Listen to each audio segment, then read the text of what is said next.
Good morning, good afternoon, good evening, whenever it is, wherever you are. Thank you for listening to the Backlog Busting Project. My name is Wes. With me, as always, is Randy. Damn you, Luca Blight! Yeah, about that. So, before we get to that, though, we do have to do Player Nay, which, boy, we really had to scrape the bottom of the barrel and then actually break through the bottom of the barrel to scrape up some of the dust underneath the barrel on this one. Two of these games I'd never even heard of before today. Well, okay, I'd actually heard of three of them. I wish I hadn't heard of one of them. Oh my god. But, yeah. So we'll just jump right into it. We're gonna start off with probably the only one I think that's going to get a positive reaction out of both of us. And, that's Yakuza 5, releasing on, December 8th, and this was actually announced for release in the West on PSN, just the other day at the PlayStation Experience event in San Francisco. Developed and published by SEGA, and this is basically, Yakuza is apparently a very popular kind of open worldish kind of game where you can do a whole bunch of weird shit, and it's Japanese as all hell, and, you know, kind of draws off, it's like, Grand Theft Auto meets Japanese culture, basically, from what I've heard. You know, taking the Grand Theft Auto game and kind of, you know, placing it in Japanese setting with, you know, the Japanese equivalent of the Mafia, the Yakuza. So. Yeah, I know, we played a game like that. Sleeping Dogs. Yeah. True. That was more, Korea than, Japan, though, so. Yeah. I mean, same kind of, you know, because there's the triads in, Sleeping Dogs. But yeah, I've heard a lot of good things about Yakuza, and with my positive experience with Sleeping Dogs, I think I'm definitely going to at least give it a look-see. We totally forgot to mention this. It's coming out for the PlayStation 3. Yeah, that's where I get hesitation from. It's a bit late to only come out on the PlayStation 3. Well, because this game came out a couple years ago in Japan. Well, that's wonderful. Upgrade it. Yeah. They're putting PS2 games now on your PlayStation 4 for wonderful high prices. Yeah. So get this on the PlayStation 4. But trophies. Anyway, we'll get to that in the news roundup, I think, later on down the road. Don't mess around with my trophies, goddammit. But, no, I'm with you. It sounds very interesting. I think it would have been a nay until we played Sleeping Dogs. And, again, as you said, that was such a good experience. I would give Yakuza a try, and this is more of a set series, so I'm sure by the fifth one, they've got it down. I don't know if I'm going to pull a U and say I have to play the other four before I probably play won't the even fifth do one. that, because I'm pretty sure at least one of the other four actually have not come out in the States. But yeah, I'll give it a slight play here. Yeah. Alright, so, yeah, positive reaction there, and that's about where the positivity stops for the rest of this segment, I think. True.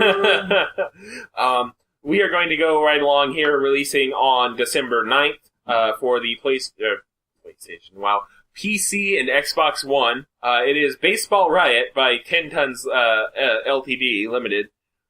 This is basically kind of looks like Angry Birds kind of game, except you play as a baseball player who can, has very precise aim with his line drives. Beam people in the head while it tells you got a headshot and get sick combos. What was the game that they made before this? Tennis in the Face. I remember it was a game that came out on one of the early PS4 games, I think. I'd seen it and was going to get it at one point. They're pretty cheap, and that's what I'll give it. I'm pretty sure this is not going to be anything more than $10, and if that. It's not a game that you would expect on an Xbox One or a PS4. It's more of a mobile game, I think. But at the same time, it's one of those games like Peggle where you're not going to sit down and play it for 7 hours and get a great experience, but I have 20 minutes to waste. I'll see if I can get through a level or two, or I need a break from this game, so I'll go play that. So it's a slight play, just as a distraction purpose, to me. I already have enough distraction games that I don't really need a new one. And this one, the brief footage I saw, I was just like, nah. So I'm gonna go nay on this one, actually. Yeah, I mean, I understand, but to go back a little bit to something you just said, speaking of mobile games coming to PC, or coming to other platforms that probably should have stayed on mobile, actually probably shouldn't even exist, let's talk about PewDiePie and Legend of the Bro Fist. nay. Coming out on December 10th on the PC, developed by Outer Minds Incorporated. This was already released on mobile devices, iOS and Android, and as soon as I heard the title, I made the very obvious joke of PewDiePie and Legend of the No Fist. And that's really where I'm going to leave that. I'm going to say nay, and we're going to move on here. Yes. Last, but most certainly not least, is the second chapter of the King's Quest revival, developed by the Odd Gentleman. It is subtitled Rubble Without a Cause, coming out on December 15th for PlayStation 4, Xbox One, and PC. Listen, I don't even know what King's Quest is, but you put a subtitle like Rubble Without a Cause, that's an instant name. Not a fan of puns, I take it. That's a terrible pun. King's Quest is a fairly popular adventure series by Sierra. They still make games? They don't anymore, but the King's Quest series was one of Sierra's flagship series. Right up there with like Leisure Suit Larry, Jesus Christ, English. I remember playing like NASCAR Racing 95 on my PC that was made by Sierra. Yeah, but before that point, they were also very good at the point-and-click adventure series, and earlier I believe actually the revival was announced at the 2001 of the VGAs. Actually, it might have been the first Game Awards, because Sierra got the Lifetime Achievement Award, and then they went, oh, hey, by the way, here's a King's Quest revival done by The Odd Gentleman. If I remember correctly. But I saw a little bit of the first episode via Let's Plays, like Lukagen did it on stream for a bit, and of course the Game Grumps, since they and Steam Trade had played the originals and had so much success with that, they jumped on it when it came out. And I saw a little bit of that. It looked interesting. The humor was pretty good. I think I might actually take a look at it once it's a complete series. Is the thing. I've never really been a fan of the episodic kind of gameplay. So, I like being able to sit through and go all the way through it. Like, Back to the Future, the series, I probably would have liked less if I was playing it when it released. Because they go through one episode and then have to wait however long until the next episode. I would have been like, oh god. You know? It would have given me time to go, okay, didn't like that much. Or to talk myself out of liking it, sort of thing. Oh, I didn't have to talk myself out of that at all. That's something we'll get to next episode, though.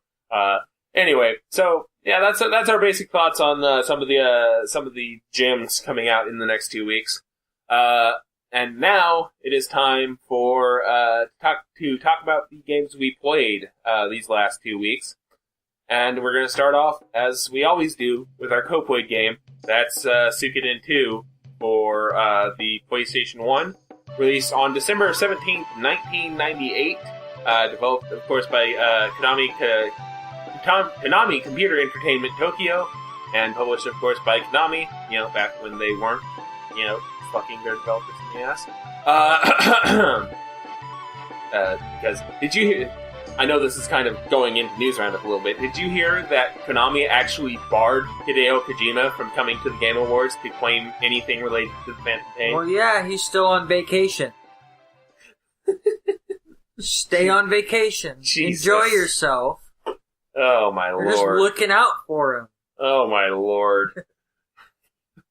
And you can't say that they weren't screwing these companies back then.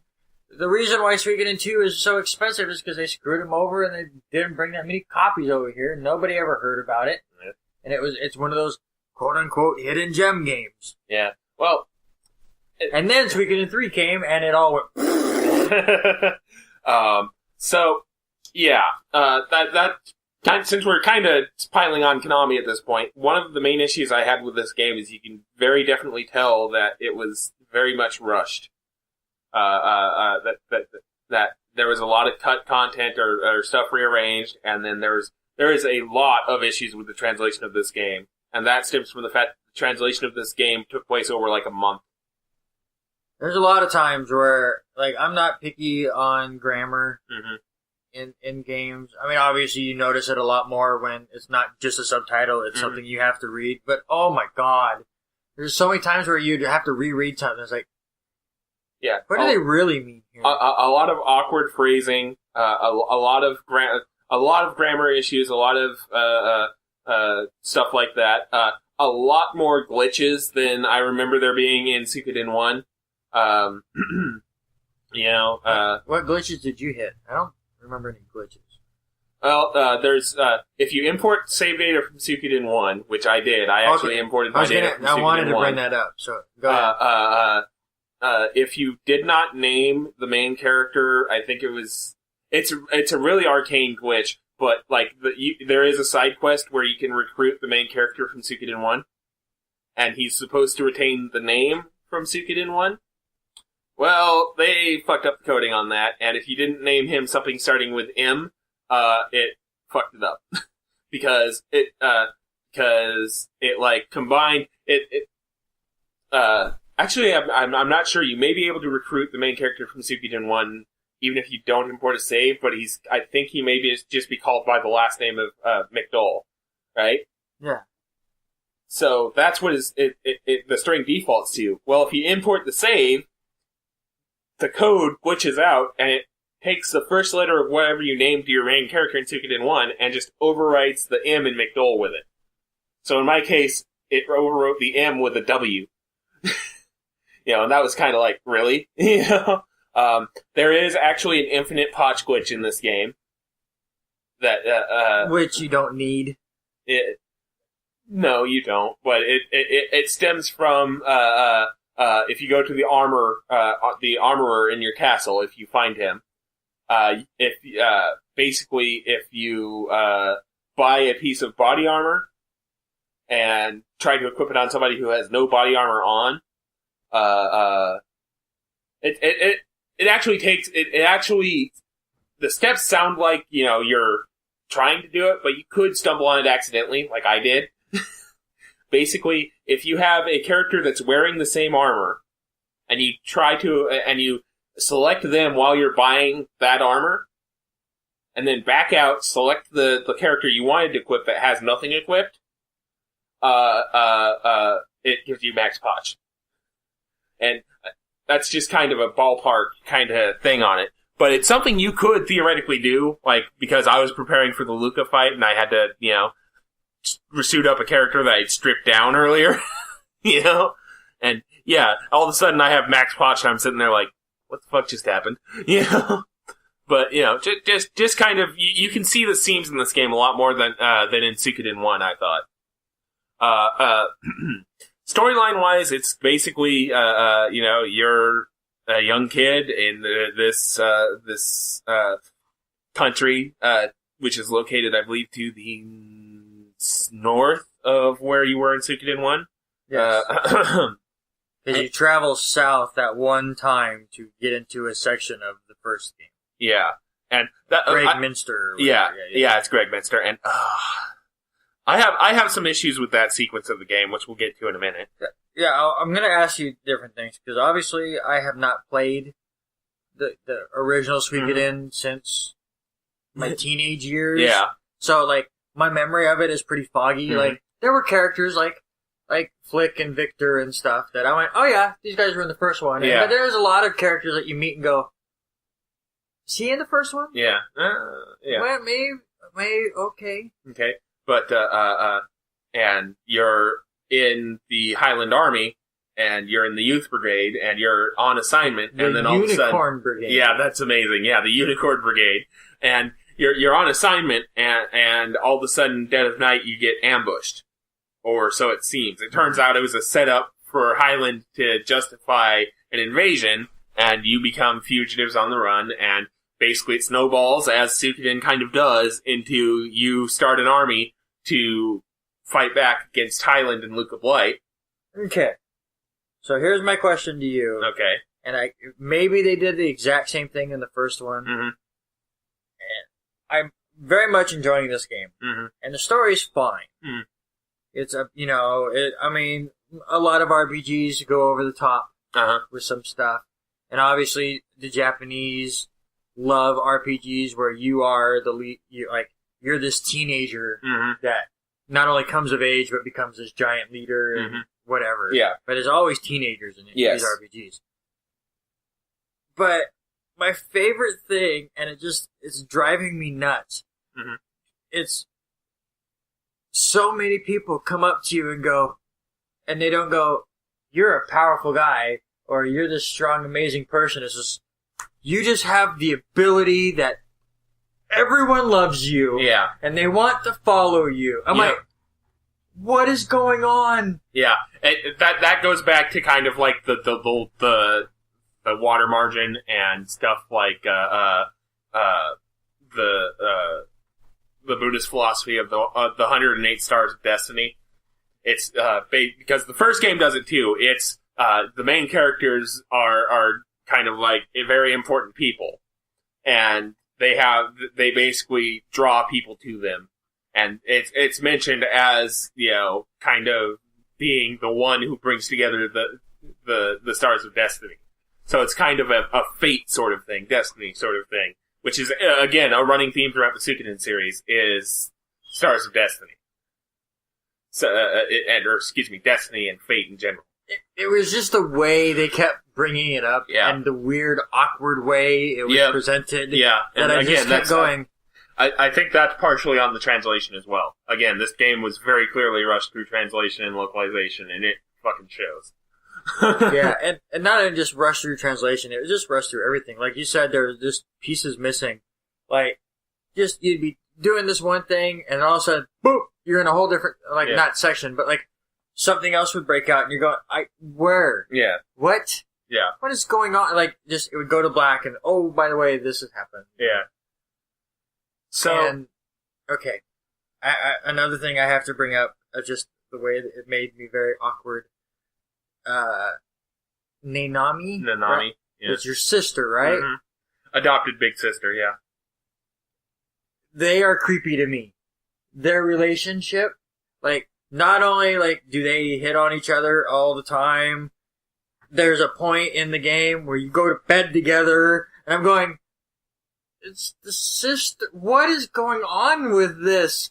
I want to know what action you thought the silent protagonist was taking that could be construed as hitting on his sister. Just the way they interact and the way she talks to him, and the one girl that's like a twin and he's not silent. You answer all the damn time. Okay, good point. But and the twin sister is the one that really likes you. Always gets jealous of her. And it's just there's a thing. And you go to bed together at one point, and she's always there waking you up, and I'm like, it's awkward. I can see that a little bit, yeah. Yeah. Moving on. Yeah, I have no counter for that. So, I mentioned earlier that I had problems with a segment of the game where you return to the capital city of, Suikoden 1's empire, which is now the capital city of the Tauran Republic that you helped found in Suikoden 1. And what my problem is it's basically there as fan service. It serves absolutely, it feels like they found a reason to shove this in and just went, fuck it, we're doing it. And I also got that feeling with Necklord, who is actually from the first game. Because it just feels like they went, we want Necklord back, so, you didn't actually kill him in 1, he was using a doppelganger technique. Because, fuck you. Fight Necklord again. And then you go to Gregminster just so they can go, hey, look, here's what you did in Suikoden 1, isn't that cool? Because, if you look at it, there's only like 3 ways in by land to the area, and one of them is like rugged mountains, and the other 2 are obvious choke points, and then the other one is by water, which Highland doesn't do. And the Greg Minster, the Tauren Republic, just got done with the big ass war that happened 3 years ago at this point in Suikoden 1. They've got all their great generals. They have 6 great generals, including one who's very skilled in water-based combat. Basically, if Highland tried to attack the Tauren Republic would probably wreck Highland's shit. Luca Blight or not. Militarily speaking, right? So, it's just like, oh, well, they vaguely might be a threat to us. Here's 5,000 troops. Even though we've got the geographic advantage and the strategy advantage and the experience advantage, here's 5,000 troops to go help with that. And oh, by the way, we have enough troops to where giving you 5,000 troops just because I feel like it, just because you remind me, like, Lepant specifically says, you remind me of the first game's protagonist, so I will give you 5,000 troops. But see, I don't think it was that he was doing that to protect himself. It was just that, hey, we'll help you out with your shit. Okay. So the whole, well, they could just stay there and be protected and dominate them if they tried to attack them. I don't think he was worried about that. It was, listen, I like you. You look like you remind me of, the first hero. So I'm going to help you out a little bit. Yeah. Here's 5,000 troops. Do with them as you need. And that brings me to another point. I don't like the war battles. Oh, God, no. The war battles are absolutely terrible in this game. Oh, my God. How they went from the rock, paper, scissors system of 1 to the most half-assed Final Fantasy Tactics, or strategy RPG game I've ever fucking seen. Like, the numbers are there. It's like a game of Whose Lines Is It Anyway. The numbers are made up and the points don't matter. Because there were times where, a 6 attack unit, like, the first, one of the battles against Luca Blight, where you can either damage him by a sword, or, let the battle run long enough, for Luke to, come in with the wind rune, the true wind rune and wreck shit. I actually won that battle the first time I did it, because one of my archers actually managed to damage Luca Blight with an attack rating of 6 versus Luca's 17 defense. Yeah, and it's just like, what? The ratings are weird. It never felt like, they wanted to make it more complex. Mm-hmm. Instead of just rock, paper, scissors. But it took away the scale of it. Yes, there were the little dudes on the screen, but up above it showed how many you had, and then when they died, the little angels would come up. Mm-hmm. But it was like half the time you didn't know it was working, what wasn't, and it really was. It's just boring and it's disappointing. I mean, they still have the one-on-one battles that are straight up rock, paper, scissors, and those are still great. And the battle system was the exact same that I remember from the first one, and that is still great. It was just, they tried to make this different, and it didn't work. Yeah. And it's disappointing, because most of this game's pretty good. It's just, this was supposed to be, what it's all around. It's just, here's now the epic scale, and it's like, we split you up into, 6 groups. Yeah. Well, a lot of, I had the thought of, a couple steps forward, and then almost as many steps back. Is what I was thinking about this game. Because, they upped the sprite quality a lot, and they upped the amount of sprites a lot. Like, there are very few, if any, recolors in this game, that I spotted, Whereas Suikoden 1 did have a few recolors, even in the group of, playable characters, you would have a couple of palette swaps, right? Whereas Suikoden 2, I have yet to encounter one where I was like, oh, hey, that's a recolored this, That they at the very least, incorporated some new stuff to whatever design, But then they would do stuff like the dice game, Chin-Chi Ronin or something like that. I may have one of those syllables fucked up, but that game was also in Suikoden 1. What the thing is about it, though in 1, is the RNG was very, very loose in your favor in 1. to the point where in no time at all, you could have max potch. And I think they saw the feedback on that, went, well, we better fix that, and they cranked the tightness on the RNG up. But here's the thing, they overdid it. Because now it's basically, it's basically like, thumbscrew torture to try, because there are at least 2 different recruits that you have to play the game and win twice per thing to either progress with the game, first off, because you have to get Tai-Ho from the first game to captain your boat. And then the Gambler Star of Destiny, just like the first game, you need to beat him in the dice game to bring him to the castle. And I think I had to retry those games at least 3 times each. Because all of a sudden it was like, oh hey, fuck you, I've got a 6, or I've got a storm, or a 4, 5, 6, you pay double. Fuck off. Whereas, if it were a bit more fair, I probably wouldn't have had an issue with it. But I could definitely tell this was an overreaction to how easy it was to make money in one. You can't say it's an overreaction and you had to retry it twice. It's not that over the top. Okay, I probably underestimated a little bit the amount of times, but you can definitely tell that they tightened up the RNG. Because it's like, yeah. Like, ugh.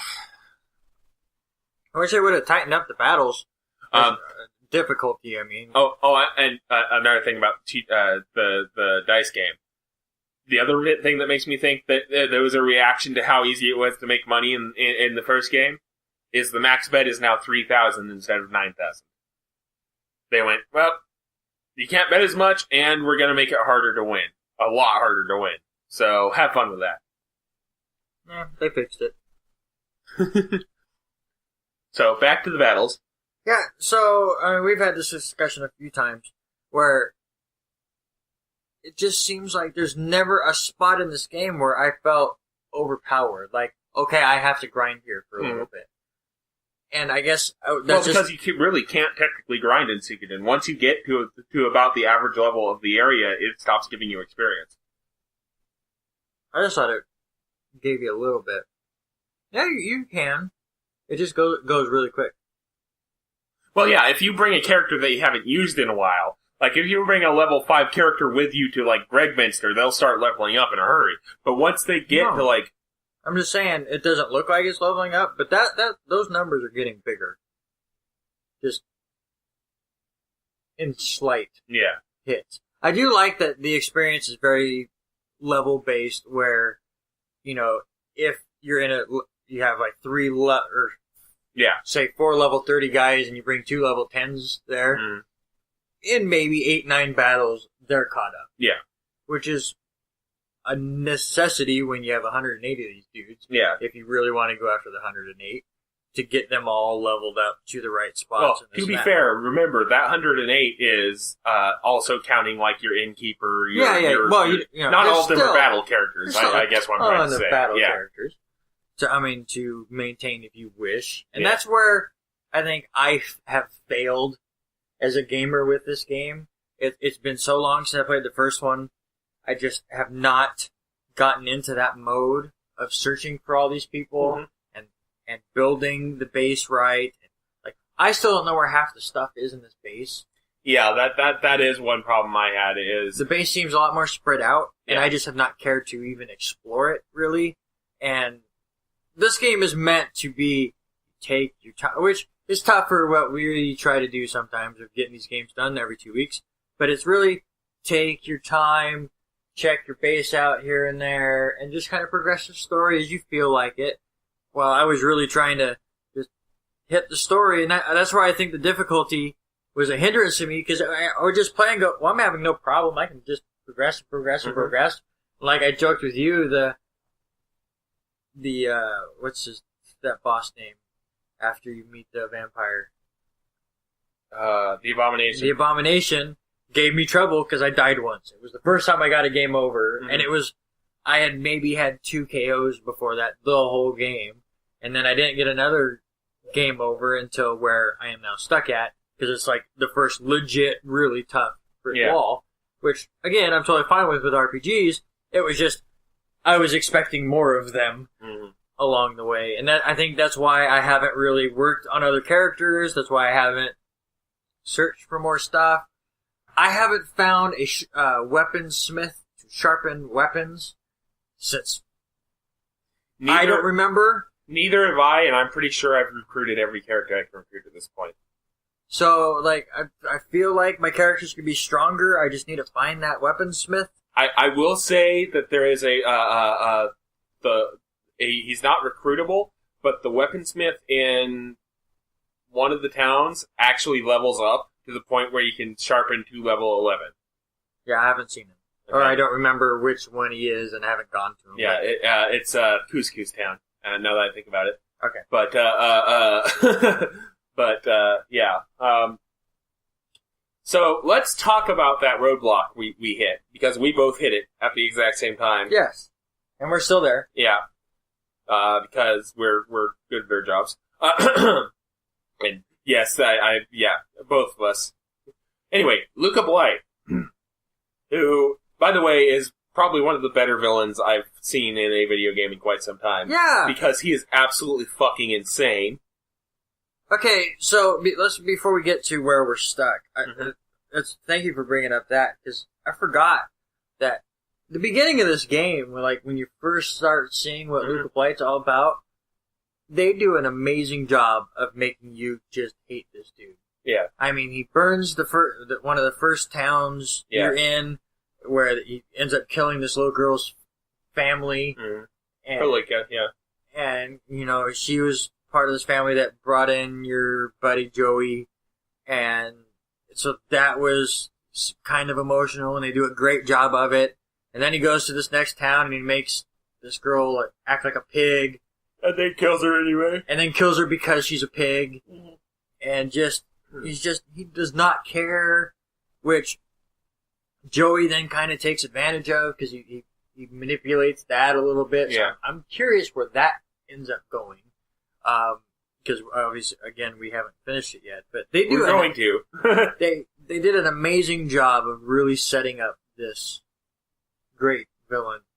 It's a game that I have played a ton of, but it's one of those where I got really close to finishing it once, but it never did, so it'll be on the backlog at some point. But Final Fantasy VI, he reminds me a lot of Kefka, a little bit, where he's just a dude that just wants to watch the world burn. Yeah, basically. And it's it's great to see. Yeah. So, yeah, very much I agree with everything you basically just said. I will also say his battle music is probably the best battle music I've heard in quite some time. Yes. It's good. So, which is good, because the fights in which it plays are hard as balls and take a while. So, yeah, here's the roadblock we're at. At about the 25-hour mark in the game, or at least that's the time I'm at in my save file. Sounds close, actually. Anyway, you get the opportunity to, Luca basically says, okay, I'm taking care of this thorn in my ass once and for all. We're just going to go right for, your army's castle, and we're just going to be done with it.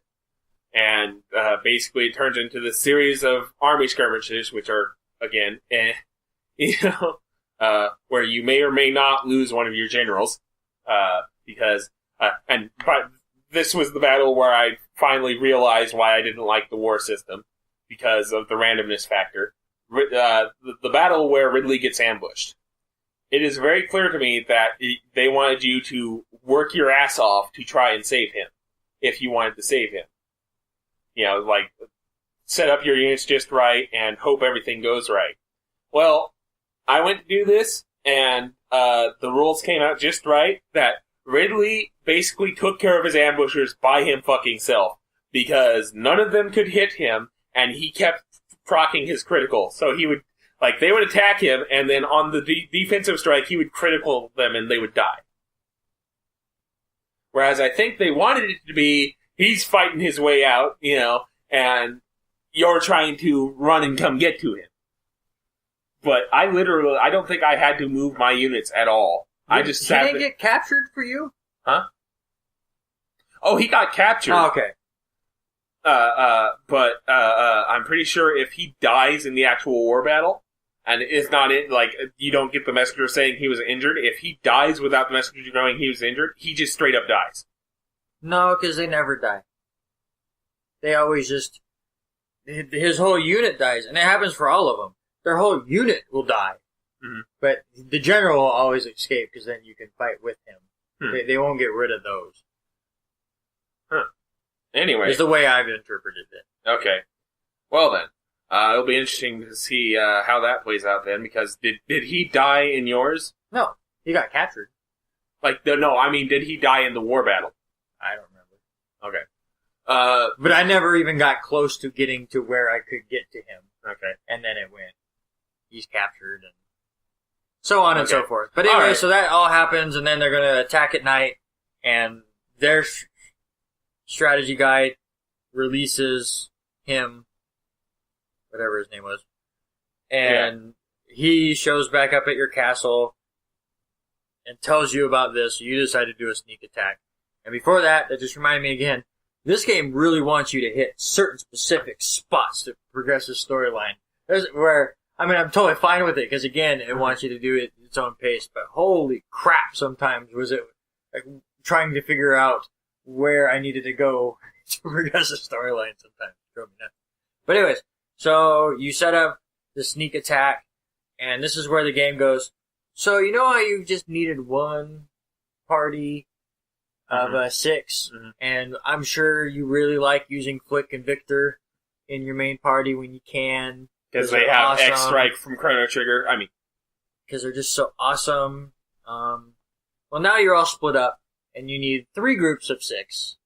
And you're going to fight a super powerful Luca Blight and his crazy soldiers, one at a time. And slowly trying to weaken him before you get to the main group, which is what your hero controls, and then it's all out fight. And I guess at the end, you defeat him, and if it's like the first weekend in game, then you have a one-on-one battle, and then from there, I have no idea. That's where we're at, because that battle, he stopped the whole, there obviously, again, I'm sure I'm under-leveled, and I'm sure my armor's not great, and I'm sure I need to sharpen my weapons, and just come up with a better strategy for my groups anyways. But when he started doing his multi-attack, where he would hit one person and then slide across the screen and hit everyone in the front row, I basically just looked at my screen and went, I'm losing. Yeah. And then when he gets 3 or 4 turns in a turn, I got nothing. Yeah. Yeah.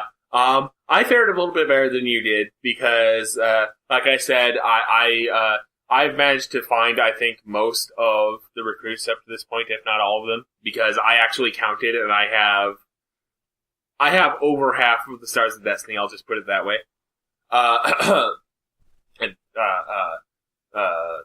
Actually slightly over half. I have something like 70. But anyway, and slightly over half of 108. Your math is correct. Yes. Anyway, but, I'm doing it again. Damn it. So I went into the fight. My first group did okay. My second group did okay. And then for some reason, my third group, even though I stacked it with, my best guys, he started whooping my ass. And I got down to the point where I was like, well, I can either heal my party or I can take, just all out attack and hope the fucker goes down. I chose to all out attack. I was wrong. So, and the even worse part is, I hadn't saved in a while.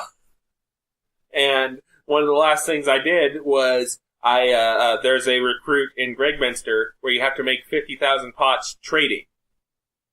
And I thought because there's a trading post mechanic in this game, which is pretty nicely fleshed out, I'll admit, but I decided to game it by, there is an antique called the Celadon Urn, which sells for a lot in Gregminster. So I decided to cheese it that way. But here's the thing. To get to Gregminster, you have to go through the dungeon preceding it every single time. And I kept forgetting how close close or far away I was from 50,000. So I would get like 1 or 2 urns and then go back to Gregminster and then realize, oh, I needed more urns. And then I would get back to my base to try and get more urns. I would forget how many I needed. Go back again with 1 or 2. Yeah. Repeat. So I like lost the Luca and then realized I get to do all that over again. Ah, fuck. Yeah. But other than that, it is a good game. It's one we're both definitely going to finish. Yes. And most likely we'll maybe give some thoughts on like the conclusion of the game on the first episode of the new year, because right after we finish recording this episode, we're going to record our best of episode for the last episode of 2015. Yeah. Which makes it a little difficult to give a progress report in 2 weeks. Yeah. When it's going to be 10 minutes. Yeah. Spoilers, and sorry to ruin it. Yeah, to go all sausage making or inside baseball on you. But, yeah, since that's going to fall, on like the 20th, we've got, family plans, for Christmas and whatnot. Yeah, we're not going to fit in a podcast recording during that time. Sorry. I'm sure that disappoints all 3 of our fans. Actually, since our fans are our family right now, it probably makes them happy. All right. Now that we've got the self-deprecation part of the broadcast underway, because I'm sure we'll probably have a few more moments of that in the next hour or so, let's go ahead, close out our Suikoden 2 for now, and go to your game, which was Sonic Chaos for the Game Gear, released on October 25th, 1993, developed, of course, by Sonic Team and Sega. Yeah, so I was actually kind of surprised by this game. First thing off, it's very short. Mm-hmm. Obviously, it's a Game Gear game. Yeah. Totally understand it, but I'm talking like levels averaged a minute 20. Yeah. And that's being nice. There's a lot of times where I would beat it in 30 seconds without trying. There's 3 stages to each There's like 3 acts in each zone. Yeah, there you go. 3 acts in each zone, but the third act is basically you travel a very short distance and then fight the boss. And there's not it's kind of set up almost like Sonic 3 is. I think it was 3, where it's 2 acts of actual platforming, and then the third act is just a boss fight. Well, like I remember Sonic 2 being the same thing. There's 3 acts, and then the third act you'd end up with the boss, but there was still a level there in the third act to get to the boss. But it was usually very, very short. It was shorter. Yeah. The one issue I do have with the boss ones is that little section before, there's usually like a coin block hidden somewhere. Mm-hmm. And further on in the game, the harder it is to find it. So if you don't find it, you're a one-hit kill, which can make some of the bosses annoying. But really, it's very short, it's very simple, it's very easy. Again, like most Sonic games, if you collect 100 coins, you get the bonus level. In this one, there's emeralds in it, which I didn't realize until I read a review after I beat the game, that in this bonus level that I completely cheesed. I didn't realize I was cheesing. There's emerald hidden in it, but basically you're on this jetpack thing, and there's giant coins everywhere that are like 10 coins each, and I just cheesed the hell out of it, and would end up with like 10 extra lives in it, and then I'd move on, because once you get the bonus part of it, you're done with that level and you move on, which is fine. But yeah, actually, I was impressed with how good it looks on the Game Gear, as long as you're holding the Game Gear at the exact right angle and don't move. Yeah. Which is, that's part of the system. But yeah, the sprites look great. The music is actually really good. The sprites, though, are a bit big, so it makes every jump a leap of faith, because the moment you jump, you see nothing. Which is a very fun thing to have in a Sonic game, which is about speed, is a leap of faith. That's always, yeah.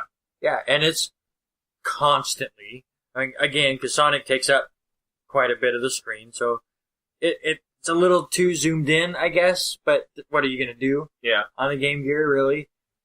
So with the limitations that they had for the system, I applaud them. They did a decent job. It wasn't a shoe-in effort. It was, I want to say, 8 stages, 8 worlds that you go to, and some of them felt pretty different from the others.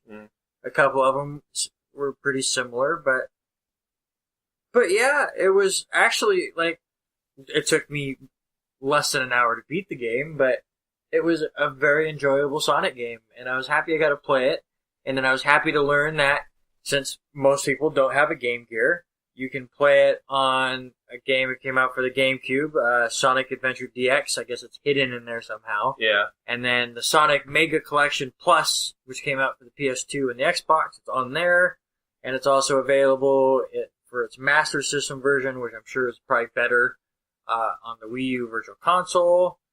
I wouldn't say that, because the Master System was basically the system before the Genesis. But I'm just sorry, it's bigger. So maybe you can see more of the screen. Well, yeah, that, and it's actually connected to a television. So yeah, I get what you're saying. Yeah, well, you're not as zoomed in on it. We'll say the bosses are pretty simple. The first boss is the dumbest boss you've ever seen. It's a snail with a spring on top, so you can't jump on it like most Sonic things. You just have to spin and roll into it. Nice. That's it. Yeah. That's what he does. But, again, very simple. I just wanted to get a Game Gear game out of the way so I could say I've beaten something on that system. But again, it's probably one of the better Game Gear games that were ever made. So. Yeah, that's not saying much, unfortunately, for the Game Gear, but... Well, what are you going to do? Also, in that hour of gameplay, how many times did you have to change the batteries out? None. Actually. Damn it! Because then I would be screwed. Because there's no saving. Valid point. Actually, there is one. The first time I decided to play it, I was going to do it like 2 weeks ago. I had a situation, we had a storm, power went out for a little bit. Yeah. I was not gamer prepared for the power outage. So my Vita was dead and my 3DS was dead. I'm like, well, screw it, I'll play the Game Gear. So I just turned it on real quick, put it in Sonic Chaos. I got to the second to last boss and my batteries died. Just because who knows how long they've been in that thing. Yeah. I didn't change them to play it. But, I changed the batteries and put new ones in for this playthrough and had no problems with it. So. Well, yeah. I just wanted to make a joke about battery life for the Game Gear. But then I also realized that was the joke for the Nomad. Which was them going, hey, you want to play Genesis games on the go for some reason? Yes. Which nowadays, yeah, that's cool. But back then, when it was, the Genesis was the height of technology, for them to try to portabilize that, Yeah, 6 batteries is a lot. Yeah. So for how little time they run. Yeah. So, short time for a short game there, I guess. Yeah, I mean, what else are you gonna say? Yeah. It's a great portable Sonic game. Yeah. For 1993. Yeah. Alrighty then. So, hopefully I can go a little bit longer on my game, which was Tomba for the PS1, developed by Whoopee Camp, released December 25th, 1997. This is a side-scrolling platformer with kind of RPG elements, and it's kind of an adventure, kind of. Yeah, it is a very hodgepodge sort of game in a lot of ways, because the basic storyline of this game is you play as a pink-haired caveman kind of character who gets his grandfather's bracelet stolen from him by a bunch of pigs, led by the evil Pig King, and you go on an adventure across the lands trying to recover your bracelet. And the reason why the bracelet was stolen is apparently because these pigs take after Goldmember from Austin Powers, and they just love gold. And it's, yeah, I have not beat this game either, and honestly, I don't know if I want to go back to this game, because every time I tried to play it, some weird-ass thing would happen, and my brain would literally shut down, and I'd be like, okay then. You know, like, what, you know, the first level, your tutor guy will swoop in from the sky, and every time he talks to you, he like, makes some off-color comment about your hair. And, yeah, or, like, the next stage after the tutorial is the dwarf village, and you have to learn their language by jumping onto their head and biting their skulls. Isn't that how you learn Spanish? Yeah. Maybe in Resident Evil 4. But, you know, the platforming is solid. You know, I do like kind of the perspective tricks they play on, you know, it's got some novel use of 3D, the 3D of the PlayStation in there, but, it is a kind of like early to mid-era PlayStation 1 game, and oh my lord, it has aged terribly. It is aged like milk left out in the hot summer sun. It is, the graphics, the 3D graphics are bad. The animation is decent, is fine. Like, when they do like 2D animation, it's still pretty good. But, the 3D parts of this game are just god awful. And, again, I'm just sitting here and I'm like, I'm trying to describe my experience with this game, and I'm just sitting there like, I'll just remember some other weird thing that happened. I'll just be like, yeah, that happened.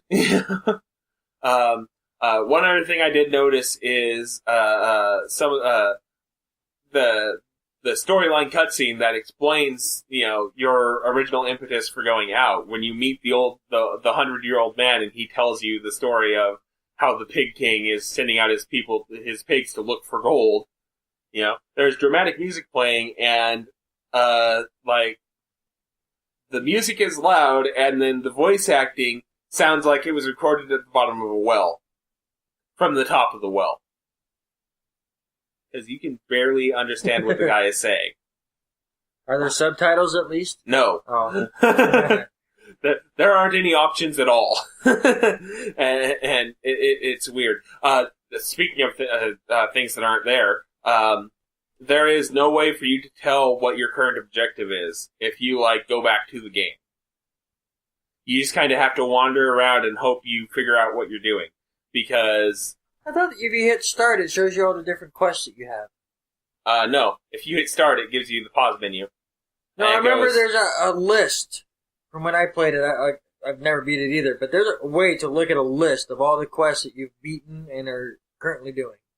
If there is, I did not find the button combination to do it. Because I can guarantee you, hitting start while you're on, like, in the actual, like, if you're on a screen, like, platforming, I guess I'm trying, you know what I'm trying to say. Yeah. Like, not in the menu or anything. Hitting start just takes you to the pause screen that has, load game or exit game. So, you know, if there's some way to do it, then, okay, I will retract that comment. But, you know, I didn't find it.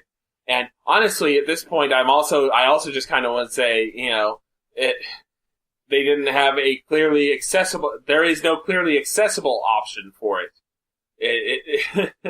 I mean, I guess part of that is just not having access to the instruction manual, because, you know, I played it as a PS1 classic. But, yeah. And that's really all I have to say, because I did not play a lot of this game. I only played probably about 3 or 4 hours, because I was going in so hard on Suikoden 2, and I've been working a lot of hours at my retail job lately. And, you know, I just felt more like playing Suikoden 2, because that game had my attention and wasn't, you know, making my brain go into vapor lock every other minute. So, I might try to give it a shot here over like the holiday break here we're gonna have. But looking at my schedule for the coming back from the break, I may need to get a head start on some of my games. So we'll see how that goes. And I may talk about Tomba a bit more in future episodes. But I could definitely see why it's kind of like a cult favorite, but at the same time, I'm not exactly wanting to sign up for the cult just yet, if that makes any sense. As Randy is currently looking up to see if there is a quest menu in Tomba 1. And survey says... Select. Oh, well then. Hit select. It's the game menu. Oh, okay. Not the pause menu. Okay then. Well then, I will see what that does next time I play Tomba, which who knows when that will be. So, with that all being said, was there anything else you wanted to ask me? What was your favorite mission so far? I haven't really, let's see here. Because from what I remember when I played this game, there were a lot of missions that would start, and then you would just never interact with it again until like 20 missions later. It was there, so you would always have to keep your eye out for it, but then you would see it like 3 stages later. Yeah. I didn't really run into any of those yet, and all the ones that are coming to mind right now were just really simple, like finding all the dwarves in the Dwarven village. Yeah. I know that's a relatively early example, but that's like the only one that's coming to mind right now for me for some reason. And again, I think it's just partially owing to the fact that, my brain just kind of went, yeah, this is the thing that's happening. You didn't let yourself enjoy it. It's a good game. I'll give it another shot. Maybe I'm just missing something, but, so yeah. You hate video games! Oh, boy. Anyway. So yeah, that'll about do it for our games for this episode. This would be the point where we announce our games for next episode, but, actually that's not happening because, as already mentioned, we're going to do kind of a wrap-up of 2015 for our next episode, which we'll be releasing around the holiday season. Actually, we'll be releasing on December 22nd. So, we'll do kind of like a top 5, bottom 5 sort of thing. We've got a few other things kicking around for that. One thing I just realized we didn't mention, is originally on this episode we planned to have Sean Yarmer join us for Suikoden 2. And, he backed out because it was a long game. No. It's coming from the guys who neither of which finished it in 2 weeks. I agree. But no, he's got a lot going on. Yeah, like all of us. Yeah, he's got a lot going on. We're not angry or anything. It happens. It's the holiday season. Plus, he does the 2 sports podcasts with me. He does a wrestling podcast. He does his own gaming podcast. Yeah, he has a daughter. So he looked at it like when he agreed to it, he really wanted to get a head start on it. Never quite got that head start. So then when it came time for us to get ready for this, he, literally the day after the podcast came out, he told me, listen, I'm not going to be able to get around to this. So totally understand. We will have him on as a guest later at some point down the road with a shorter game. Yeah. I was about to say next E3, probably, because what's probably going to end up happening is next E3 is the same thing that happened this year, is we'll go on to co-op, and then, when it comes time for our episode, he'll probably come join us. Yes. Well, so that's if 411 Mania will still have us at the next E3. We got to get back to writing for them. Yeah. So, yeah, that explains that situation for anybody who may have caught that. But, so now we'll go ahead and move on to News Roundup real quick. And, I say real quick, but I think we actually do have a lot more to discuss than we usually do. Because... Thank you, Sony. Yes. We had the PlayStation Experience event happen just the other day. And then we also had the second annual Game Awards, hosted by Jeff Keighley. Oh. You want to go through... Okay, so the Game Awards let's make that part of our recap. Mm-hmm. We'll give out what we think about what won, and maybe what we thought would win if we did the same categories for us. Okay. Because I need to go back through and look at all of that stuff. Well, I wasn't more talking about the awards. You're talking about like the announcements? Yeah. Okay. Yeah. Like Psychonauts and Psychonauts. Like Psychonauts 2 is going to happen. It's going to be crowdfunded because of fucking course it is. Yeah. And then they also announced a VR. The VR version was announced at the PlayStation Experience. Sorry. But Psychonauts 2 itself was announced at the Game Awards as being crowdfunded. Here's the thing. I'm interested to see it because, yes, I did play Psychonauts this year on the podcast. Wasn't quite part, spoiler alert, it's not in my top 5, but, it would probably be honorable mention up there. But here's the thing. This is Tim Schafer and Double Fine. They do not have the best record on crowdfunding. Because they made, way over their funding goal for Broken Age. Still ended up running out of money. Had to release it in 2 parts instead of 1. They crowdfunded, Massive Chalice, I think it was another one they crowdfunded. Which I haven't heard of that since. They had, Space Base, I can't remember the exact name of it, that they put into early access and then canceled. Yes, it's Psychonauts 2, but they haven't had the best record on the crowdfunding sort of stuff. I've felt. So I'm kind of like, yay, okay, hopefully they manage their money a bit better, though. Let's see here. Trying to remember some of the other announcements from the Game Awards. We may end up having to do the Game Awards on the recap show. That's what I'm saying. We need filler for that thing. Yeah. All right. So I guess we'll go ahead and leave the Game Awards for our award ceremony, basically, and we'll go ahead and talk about the PlayStation Experience. Which I guess I'm just way wrapped up in football and those 2 podcasts and stuff right now. I had no clue that was going on until Sean, out of the blue, was Facebooking me updates about it. Yeah. And both making me go, holy shit, and... This is a thing? Yeah. What? Yeah. Because... Back and forth. Yeah. Because they had this event last year, and this was, oh no, I'm sorry. I was thinking of the PlayStation 4, launch event, I think. When they had the original Uncharted PS4 trailer. That they then, went back to the drawing board and nothing from that trailer made it to almost nothing from that trailer is now in the final game. I think they've kept literally the setting and that's it. But, and then at the first PlayStation Experience, things happened. Let's talk about this one. Yeah. So this one we saw. I think the heavy hitter right off the bat has to be we saw gameplay footage of the Final Fantasy VII remake. Yes. I'm not sure what to think about that. To be honest with you, because yes, it looks great. Don't get me wrong. Graphically, they are on the right track, but I'm a little leery about them going to real-time combat. Well, see, this is what I'm curious about.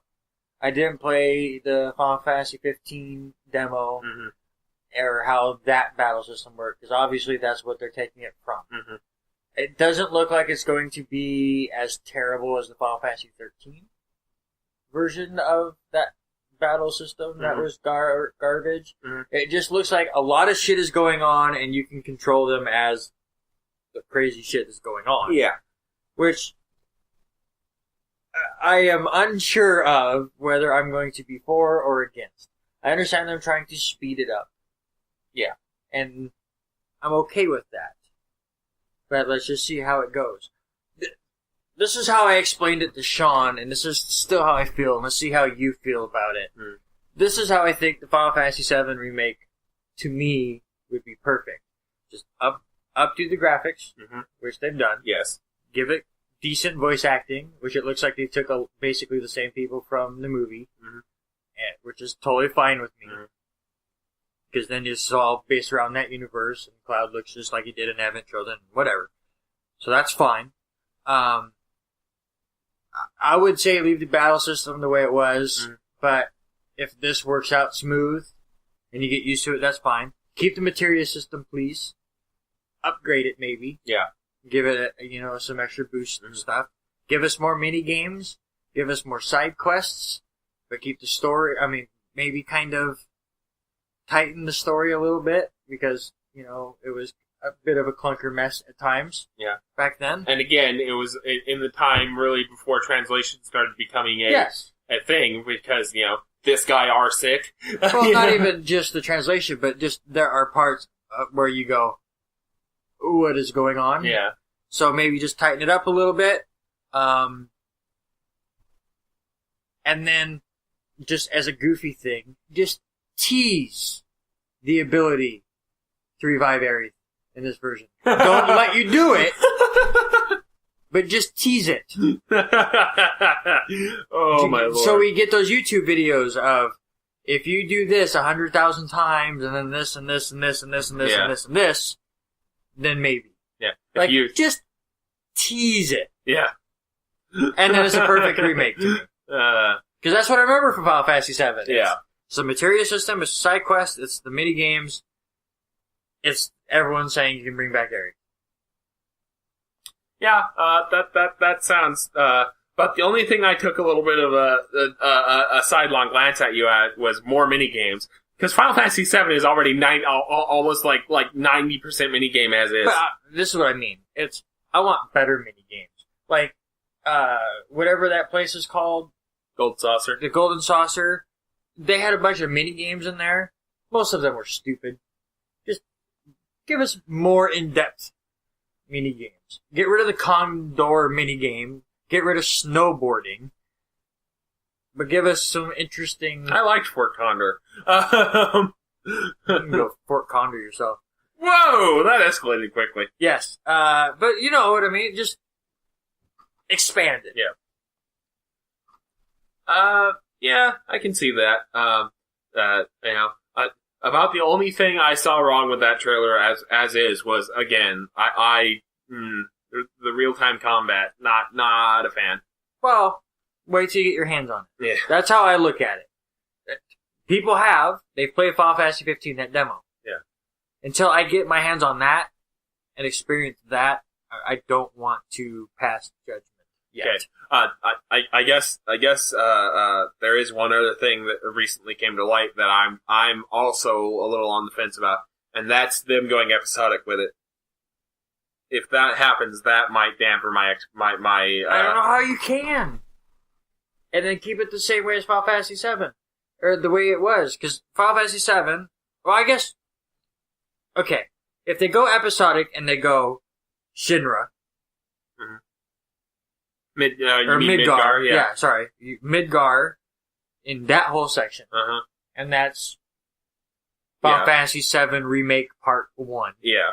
And then you do up until...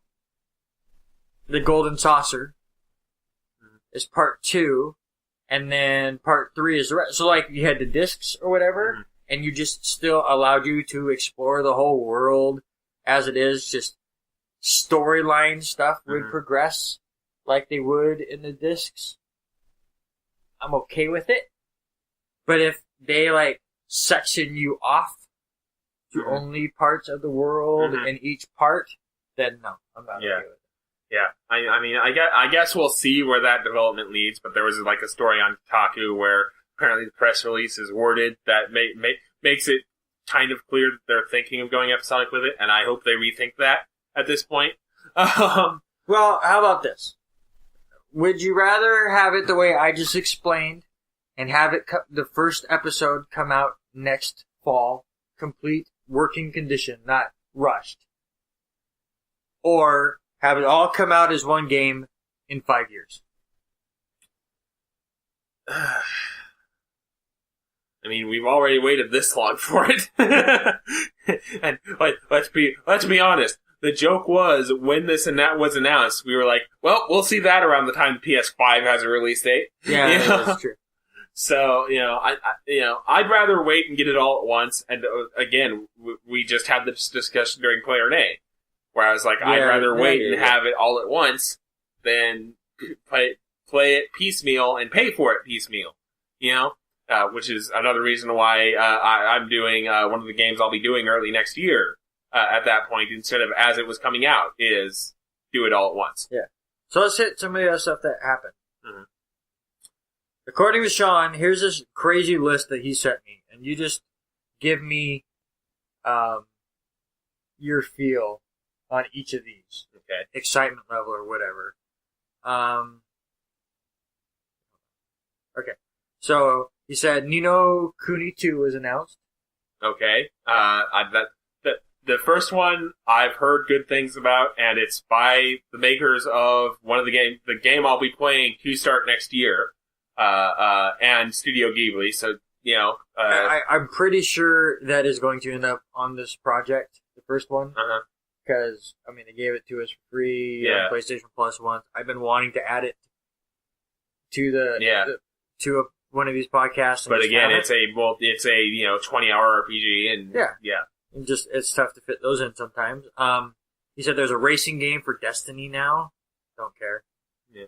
A job simulator game. Nice. I'm legit like just reading, VR, reading what he has put. Robot golf. Okay. I don't know what Hob is, but it's coming to the PS4. Yeah. Modern zombie taxi. Whatever. What? I don't know. This is all from Sean's text. I have not watched this thing because, again, it came out of nowhere to me. Yeah. He put, Fat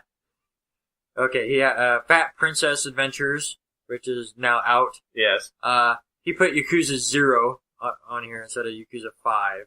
Yakuza 0 is coming. Oh. Well, I believe Yakuza 0 is actually the PS4 game. Oh, that's cool. Adult Swim is coming out with games. Yes. I don't care. I've missed the boat on Adult Swim. I don't find them that funny. King of Fighters 14. Whoa, hold on. This is coming from the guy who was like, you haven't seen Too Many Cooks? That was Adult Swim. Yeah, I agree. But I'm just saying, it's that's the thing with Adult Swim. There's so many different things on it. I don't have cable. I don't watch it. I don't understand it. Even know what's going on and whatever. King of Fighters 14. You want to play a Too Many Cooks video game? Is that what you're trying to say? No. Jesus. King of Fighters 14. Not a fighting game, whatever. Yeah. There's a League for Call of Duty, whatever. There's a 5-minute trailer for Uncharted 4. I still need to see it.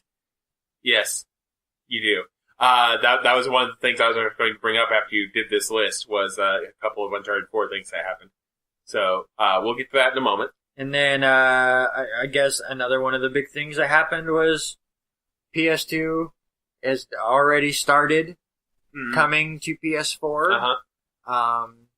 I like that they're making them full-on games, where you joked earlier about the trophies. Yes. Because they will have trophies. And I just like it as far as, I'm curious, like, we did this. I don't know if you and I have ever done it, but me and other friends have sat there, like, when trophies and achievements became a thing, sitting back and going, what would be the trophies, or what achievements would you put on X game? Yeah. I think we may have had, like while we were playing, like, older games, I think we may have had a moment where, one of us did something ridiculous and was like, well, achievement unlocked. Oh, shit. Yeah. So I'm curious what they're going to be.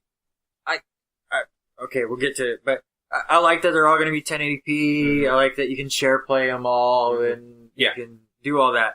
So that's all great. It's a little pricey to me, but it's also, I understand why. Yeah. I don't see myself re-buying a game that I already own, which for most people, they don't own them anymore. They're up to $15, it seems like. Some of them are 10. from the 7 games that are out. But I'm not going to spend $15 again on Dark Cloud just to get trophies. Mm-hmm.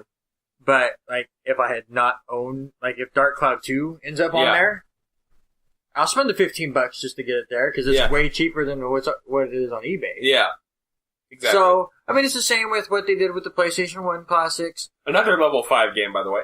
Yeah. So like the PlayStation 1 Classics, those were usually like $10. Which at the time seemed pricey, but then, you know, they come out with Suikoden and Suikoden 2 and way cheaper than what you can find them on eBay. Yeah. And it's, you know, you can pick and choose, and ultimately it's a good thing. Yeah. It could run better, I think. It's better than the PlayStation Now or whatever they had there for, I mean, I'm still sure it's going on with the PlayStation 3 deals. Where you have to pay the monthly service, and before then it was terrible pricing on top of it. Yeah. So, by the way, speaking of that, apparently they announced a limited time offer for PlayStation Now, $99 for a year. I still don't care. I mean, I'm sure they have fixed it. Yeah. But I was in the beta version of it, and it was clunky as hell. Button lag like no other. I think we had a discussion about this back when it initially launched here on the project. I think one of the things that was mentioned was the fact that we live in the inland Northwest. Our internet out here is god awful. Yes. I mean, we probably have the fastest internet in this area, and it's $50 for 100 megabyte speeds. I believe it is. Yeah, they're supposed to be bumping it up a ton here shortly. Actually, they already did, because it used to be 50, and then they just said we're doubling it across the board. Well, no, I mean, like, they're... Like, bumping it up even further? Not basic, but they're going to come out with... Oh, okay. Gotcha. Another one that's... Faster, but probably way more expensive. Yeah. But we're getting off topic. So, But your thought on the PlayStation 2 games to the PS1? Basically what you just said. I will say, it was a little weird to see the initial 7 they picked. Because it's like Dark Cloud... Rogue Galaxy. I don't know who was clamoring for that, but okay. And those are the only 2 that I recalled vividly off the top of my head. Twisted Metal Black. I'm sorry, people. Yeah. And the 3 Grand Theft Auto games. Okay. Yeah, that's pretty good. Yeah.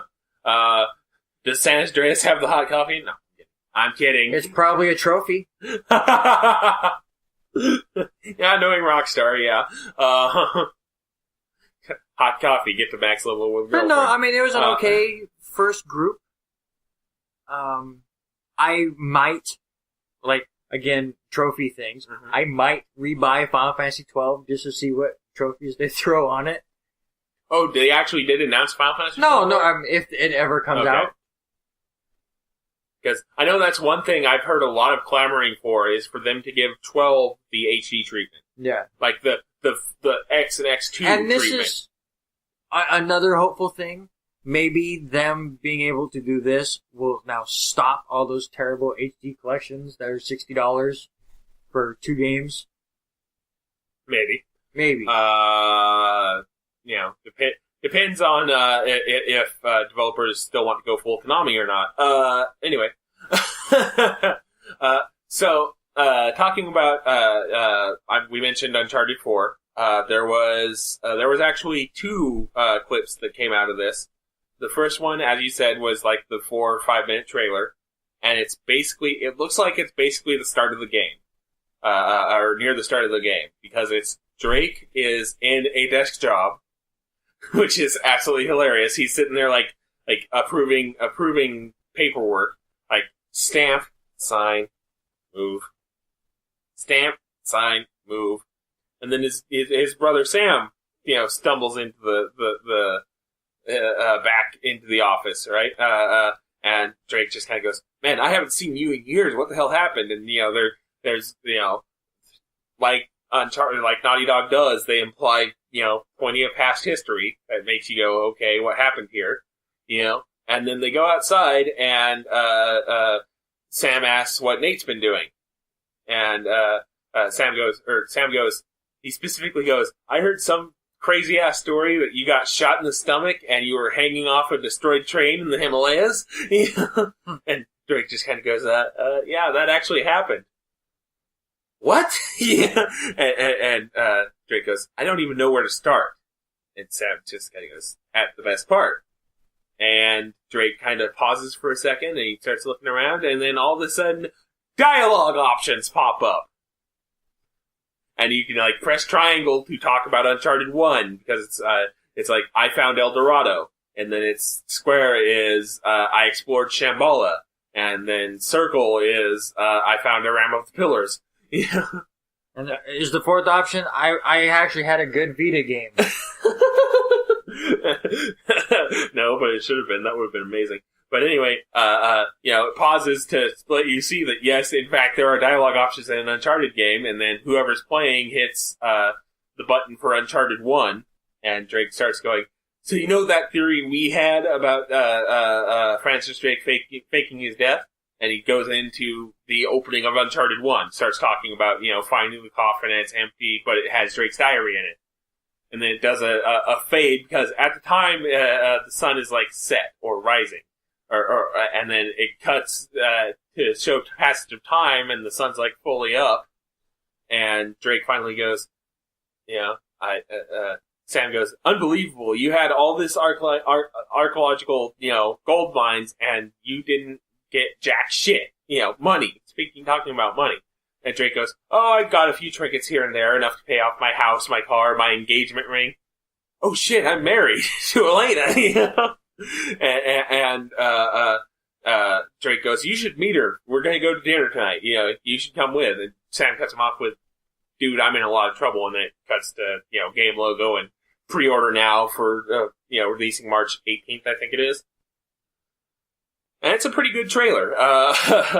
And then the second clip that came out is, I forgot the character's name, but there is a black female leader of a rebellion or a pirate army or something that finds Drake and beats him down while saying, you have something I want. And this clip generated a little bit of real-world controversy, because this black character is played by Laura Bailey, who is a white actress. And people were in an uproar about that. And Neil Druckmann, the game's creative director, took over after Amy Hennig left to go write Star Wars games for EA Visceral. Was asked this at a panel at PlayStation Experience and said, we put out casting calls and we felt Laura had the strongest audition for the role. And, this was noted during development, but we still felt that Laura's, performance was, the best out of all possible options. And we also want to note that we have a black person playing a white character in this game. Kind of going, yeah, we've got our bases covered here, folks. We're not doing this simply to be racist. We're doing it because we want the best people playing our characters. So, kind of like a controversy started and then hopefully ended in one day. But, definitely hype levels starting to build for Uncharted 4, and I really wish I had the money to get a PS4 between now and March. I probably won't. Depends on how big my tax return is, but, yeah. Definitely a lot of excitement going on for Uncharted 4 now. Yes, it has been. I'm ready. Yeah. I'm so ready. Only 3 months and 12 days to go. Shit. But, so yeah, that is about going to do it for this episode of the Backlog Busting Project. I will be getting internet back between now and the next time you hear us, so I will hopefully be going back to streaming shortly. And then once the holidays get past and some of the other obligations we have in the real world are taken care of, again, I know you've heard this a lot from us, but views from the backlog over at 411 Mania, participating in group columns over at 411 Mania, and then hopefully the occasional blog post at backlogbusting.com will start happening. Until then, as Will Wheaton once said, play more games. Except for the PewDiePie game. Yeah.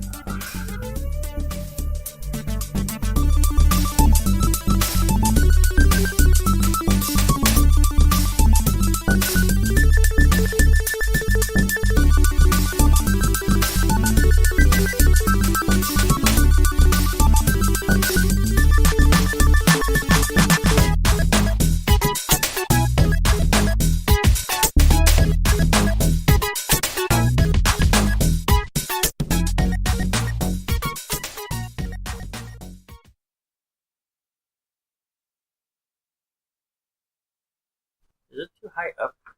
Maybe. Let's try that. Okay, sure. Sure. Sure! Sure! Jackpot! I love how you had the burp there, and I'm the one that had an entire picture of beer. Makes me burp. Mountain Dew makes me gassy.